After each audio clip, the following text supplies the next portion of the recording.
الحمدللہ رب العالمین والصلاة والسلام علی اشرف الانبیاء والمرسلین وعلی آلہ الطیبین الطاہرین واصحابہ الاکرمین واولیاء امتہ اجمعین اما بعد۔ معزز و مکرم سامعین و ناظرین اکرام، خواجگان چشت اہل بہشت میں نمایاں شان کی حامل ذات اور پنجتن چشت میں جن کا شمار ہوتا ہے اور دنیا تصوف جنہیں سلطان المشائخ کے نام سے جانتی ہے تو بندگان خدا محبوب الہی کہتے ہیں۔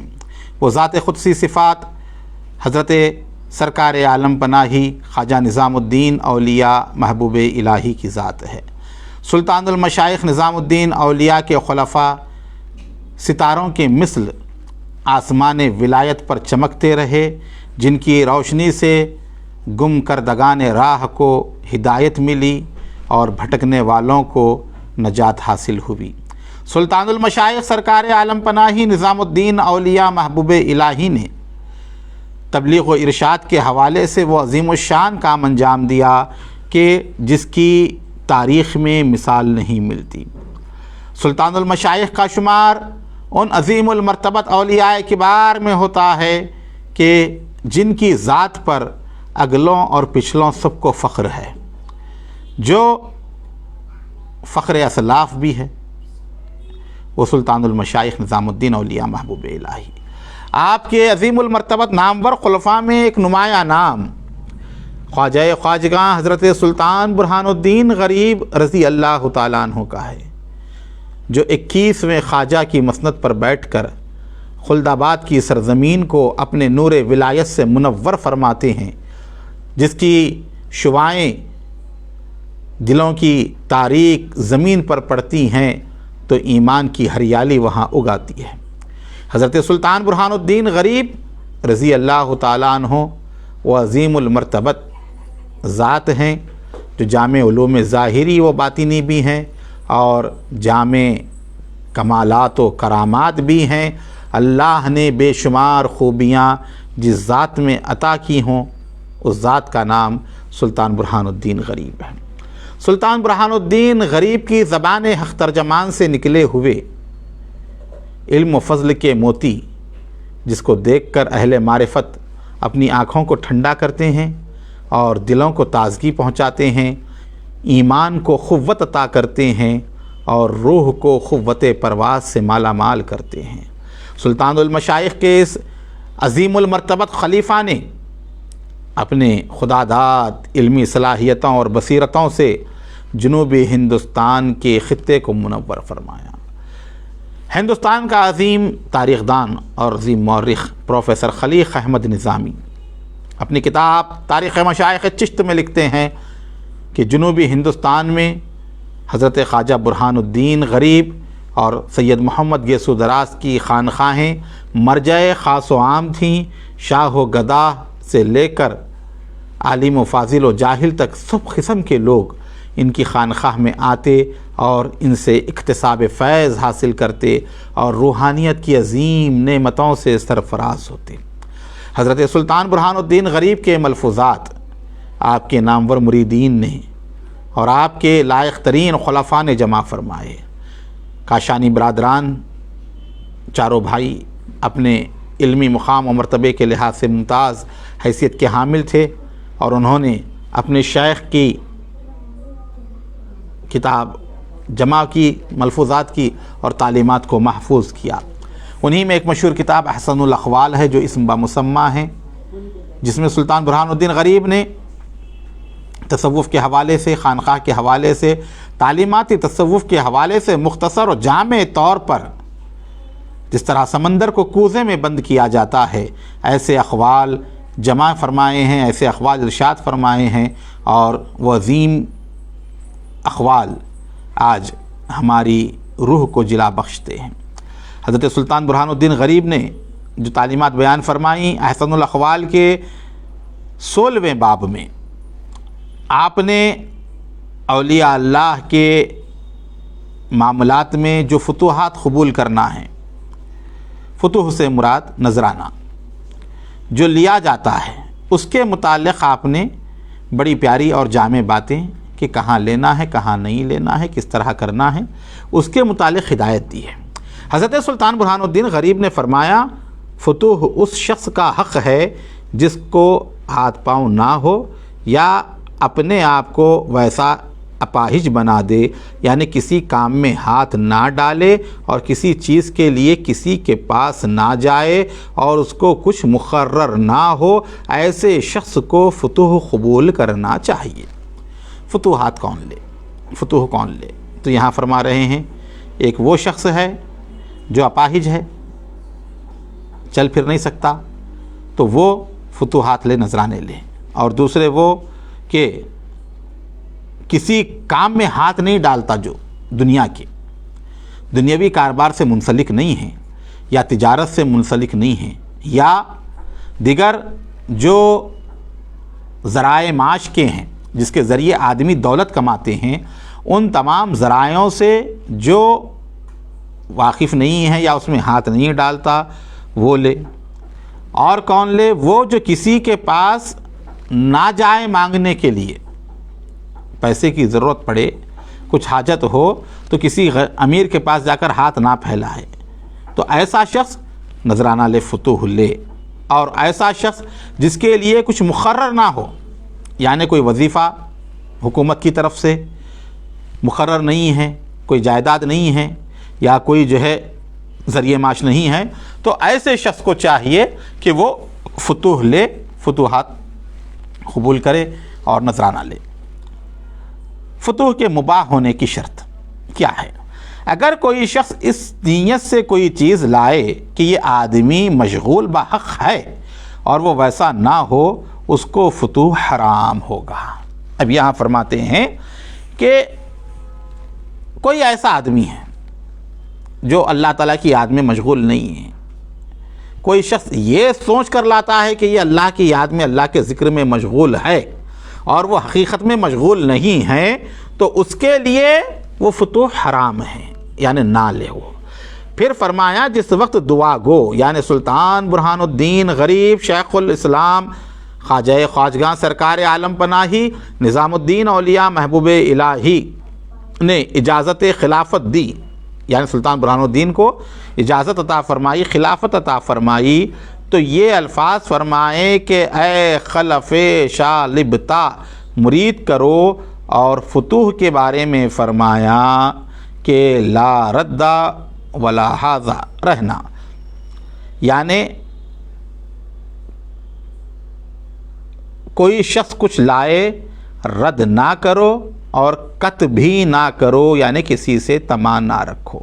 اب فتوحات کے بارے میں محبوب العالمین کو فرمایا اگر کوئی لا رہا ہے نذرانہ اس کو رد نہیں کرنا، یعنی اس کو واپس نہیں کرنا، اس کو لے لینا، اور کوئی نہیں لا رہا ہے ویسے ہی آ رہا ہے بغیر نذرانے کے آ رہا ہے تو اس سے قد نہیں رکھنا، اس سے طمع نہیں رکھنا، اس سے تمنا نہیں رکھنا کہ یہ لا کر دے، یہ یہاں لے کر آئے، اس سے قد بھی نہ کرو، اس سے طمع نہ رکھو۔ اور کوئی چیز تھوڑی لائے تو اس کے لیے رد نہ کرو کہ زیادہ لائے، تھوڑی لے کر آیا تو واپس اس لحاظ سے نہیں کرنا کہ زیادہ لے کر آئے گا جا کر، تھوڑی بھی لائے اس کو بھی قبول کرے، اور تعین کرے کہ کوئی چیز قبول نہ کرو، اور تعین کر کے کوئی چیز قبول نہ کرے، یہ لا کے دو، یہ تعین کرنا۔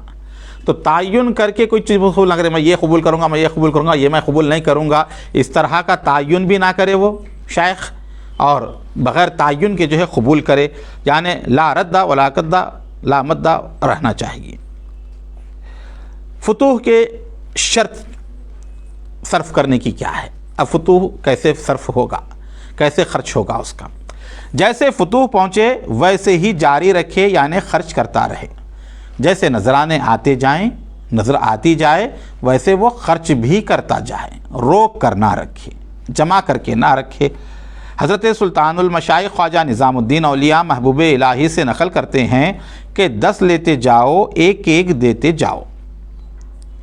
اس کی تشریح اس طرح بیان فرمائی کہ مثلا ایک شخص نے 10 درہم لایا، کوئی شخص جو ہے 10 درہم 10 سکے لے کر آیا شیخ کے پاس، شیخ نے وہ 10 سکے لیے، تو وہ 10 سکے جو ہے وہ کسی ایک آدمی کو نہ دے، وہ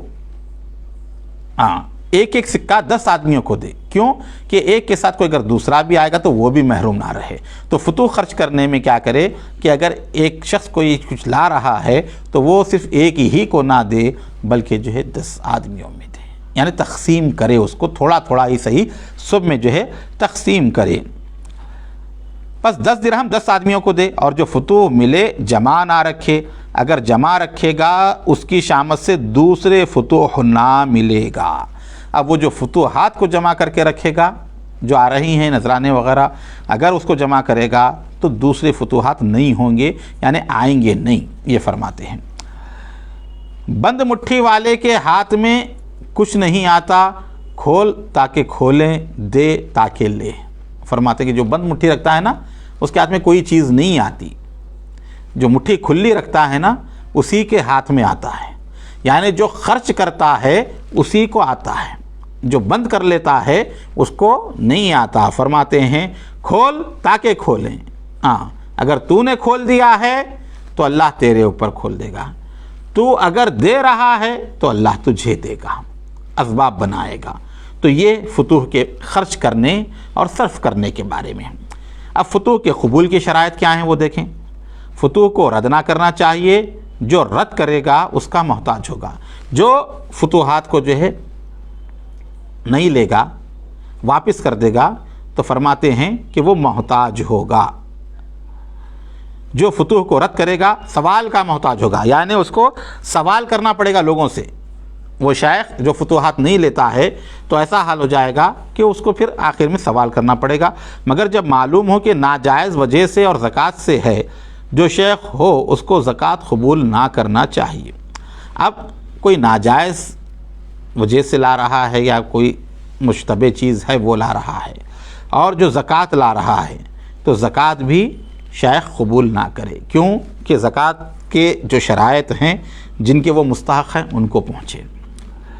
اس کا ثبوت ایک دفعہ مولانا زین الدین خلیفہ جادہ صاحب سجادہ حسین شیرازی نے عرض کیا کہ ایک عزیز نے تھوڑا خوردہ وجہ زکوٰۃ سے دعاگو کے پاس لایا ہے، دعاگو نے نہ رد کیا نہ قبول۔ حضرت مخدوم نے کیا فرماتے ہیں؟ حضرت سلطان برہان الدین غریب نے فرمایا ہر چے ازاں نامو نشانت دہند گر نا پسندی با ازانت دہند۔ جب وہ تم کو نام و پتہ زکوٰۃ کا بتا دیتا ہے تو نہ لو، اس سے بہتر ملے گا، یعنی جب بول کر دے رہا ہے زکوٰۃ ہے تو مت لو، کیوں؟ اللہ اس سے بہتر عطا کرے گا۔ زکوٰۃ مال کا میل ہوتی ہے، اور درویش صوفیہ یہ صاف لوگ ہوتے ہیں، یہ میل نہیں ہے استعمال کرتے۔ مولانا خطبۃ الاولیاء نے فی الحال اس فتوح کو قبول نہ فرمایا۔ اب اس کے بعد بیان کرتے ہیں، 17واں باب ہے اولیاء اللہ صاحب جلال لقمہ حلال سے حفاظت کے بیان میں۔ مقبول الہی و مقرب بارگاہ حضرت خواجہ برہان الدین غریب کے سامنے ایک دفعہ خادم کا شاد بخت نے عرض کیا کہ اس زمانے میں اکثر معاش مشتبہ یعنی مشکوک شبے کے ہیں، اگر ایسی وجہ سے درویش کے پاس لائے تو کیا کرنا چاہیے؟ یعنی بہت سارے جو کمانے کے ذریعے ہیں وہ حلال نہیں ہیں، مشتبہ ہیں، یعنی سودی کاروبار ہے یا ناجائز دولت ہے، تو کہتے ہیں کہ جو ہے بہت سارے لوگ جو ہے اس طرح کے کاروبار میں لگے ہوئے ہیں جن کے ذریعہ آمدنی مشتبہ ہے، شک و شبہ ہے اس میں کہ حلال نہیں ہے یہ، تو اس کے بارے میں کیا کریں؟ تو حضرت سلطان برہان الدین غریب نے فرمایا کہ اولیاء کے حلق کی حق تعالی لقمہ حرام سے حفاظت کرتا ہے۔ جو اللہ والے ہوتے ہیں لقمہ حرام سے اللہ خود ان کی حفاظت فرماتا ہے، حرام لقمہ نہیں پہنچتا ان تک۔ اور بیان فرمایا حدیث پاک، اگر مومن کے گھر میں 1000 گون اناج کے ہیں اور ان میں ایک لقمہ حلال ہو تو حق تعالی اس کو بچاتا ہے 1000 لقموں میں سے، یہاں تک کہ خدا کا ولی آتا ہے اور کھاتا ہے۔ وہ ایک لقمہ جو حلال کا ہے نا، وہ صرف ولی ہی کے حق میں جاتا ہے، وہی کھاتا ہے لقمہ حلال۔ اگر لقمہ حرام ہوتا اس پر نگاہ بھی نہ رکھتا، یہاں تک کہ فاسق گناہگار بدکار آتا ہے اور کھاتا ہے۔ اب جب لقمہ حرام ہوگا تو وہ ولی کے حلق میں نہیں جائے گا، اللہ والے کے حلق میں نہیں جائے گا، فاسق گناہگار جو ایسے لوگ ہوتے ہیں نا، وہ لوگوں کے حق میں لقمہ حرام جاتا ہے۔ مناسب اس کے فرمایا کہ ایک دفعہ چند سوداگر 4000 دینار خواجہ فضیل بن عیاض کی نیت سے لا رہے تھے۔ اب یہاں واقعہ بیان کرتے ہیں، سلسلہ چشتیہ کے عظیم المرتبت خواجگان میں سے جو ہے، بلکہ پیران چشت کے اوپر کے جو بزرگان دین ہیں،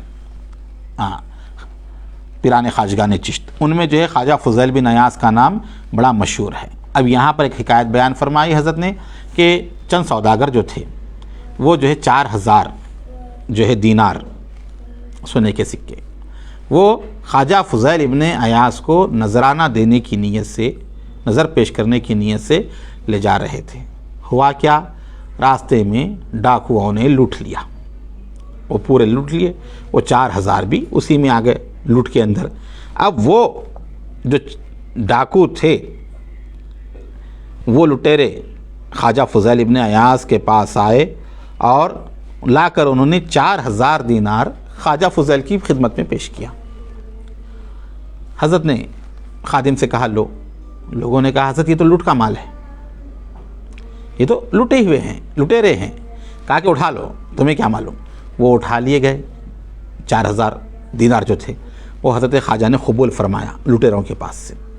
چند دن گزرے، وہ سوداگر حضرت کی خدمت میں آئے، آ کر کہا کہ حضرت ہم نے نیت کی تھی کہ جو ہے 4000 دینار آپ کو دیں، ڈاکوؤں نے لوٹ لیا،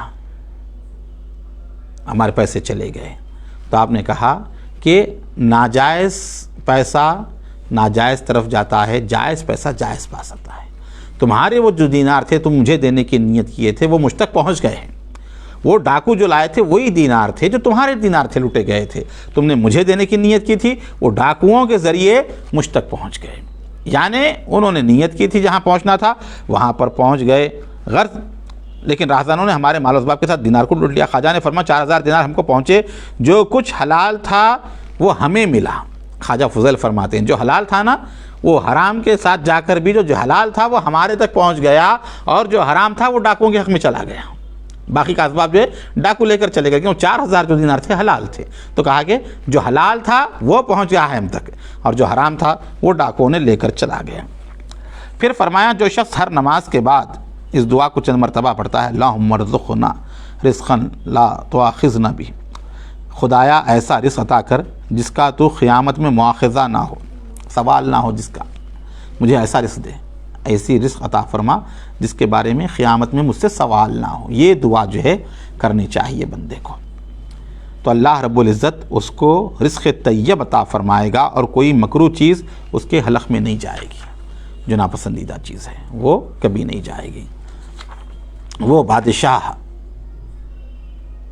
نبی سیرت، وہ شہنشاہ، وہی ولی خصلت، یعنی شیخ خواجہ برہان الدین غریب نے فرمایا توکل ایسے شخص کو درست ہے اگر 5 روز تک کوئی چیز کھانے کو نہ ملے تو کسی مخلوق پر ظاہر نہ کرے، بتائے نہیں، 5 دن تک بھی نہ ملے تو توکل کرنے والا، اور اس کی نظر غیر حق پر نہ رہے، اور مسجد میں توکل کر کے بیٹھنا اس کو رواں ہے.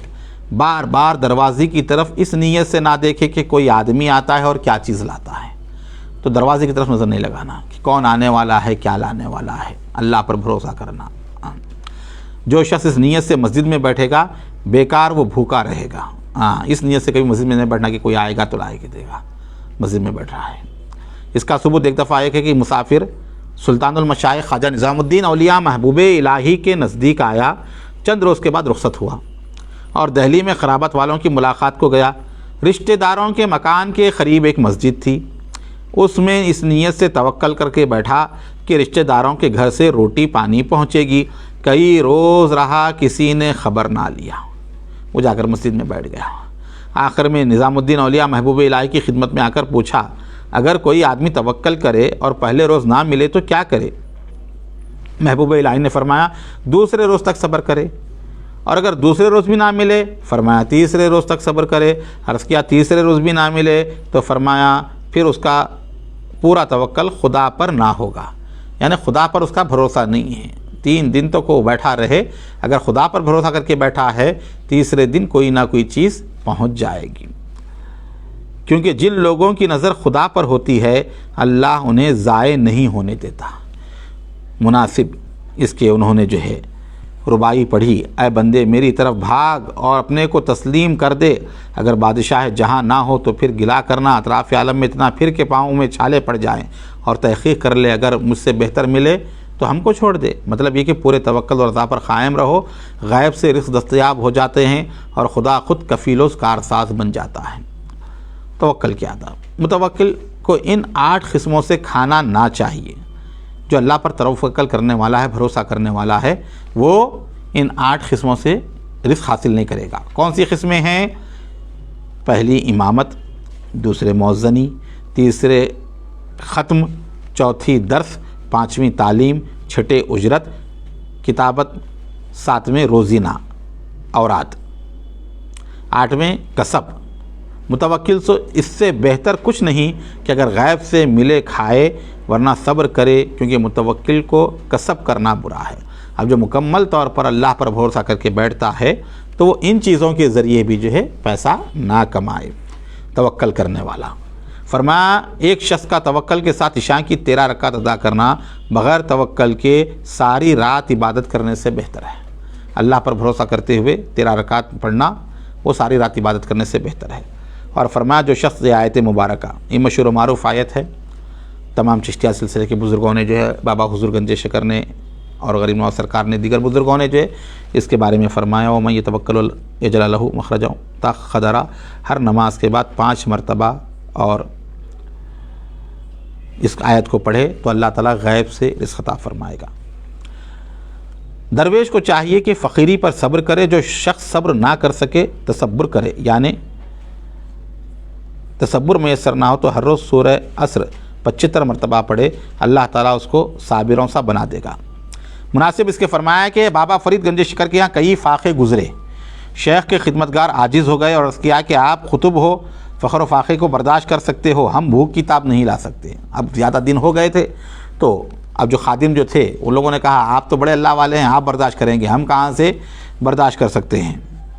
شیخ نے فرمایا کوئی میرے پاس رہے اس کو چاہیے کہ میرے ساتھ موافقت کرے، اور جو میرے ساتھ نہ رہنا چاہے چلا جائے اور نکاح کر کے ہمارے بچوں کو ہمارے سامنے ڈال دے. اگر حق عز و جل چلائے گا تو جئیں گے، اگر مارے گا تو مر جائیں گے. پھر حضرت غریب نے فرمایا کہ یا دل از خامہ خود برکن، یا تمنائے عشق کمر ترکن، تو نئی مرد عاشق بازی ماں بروئے خواجہ کار دیگر کن.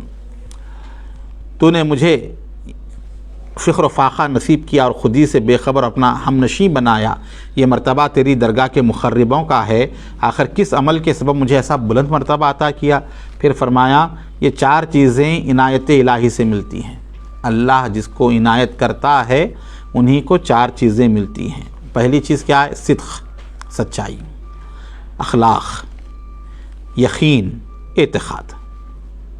صدق، اخلاق، یقین، اعتقاد، یہ 4 چیزیں اللہ کی عنایت ہے.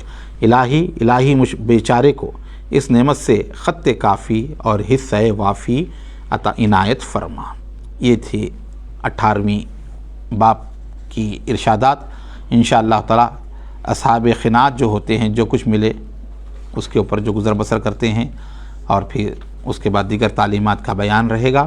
اللہ ہم تمام کو عظیم المرتبت خواجگان چشت اہل بہشت کی تعلیمات پر اخلاص کے ساتھ عمل کی توفیق عطا فرمائیں. وصلی اللہ تعالی علی خیر خلقہ محمد وعلی آلہ واصحابہ اجمعین والحمد للہ رب العالمین.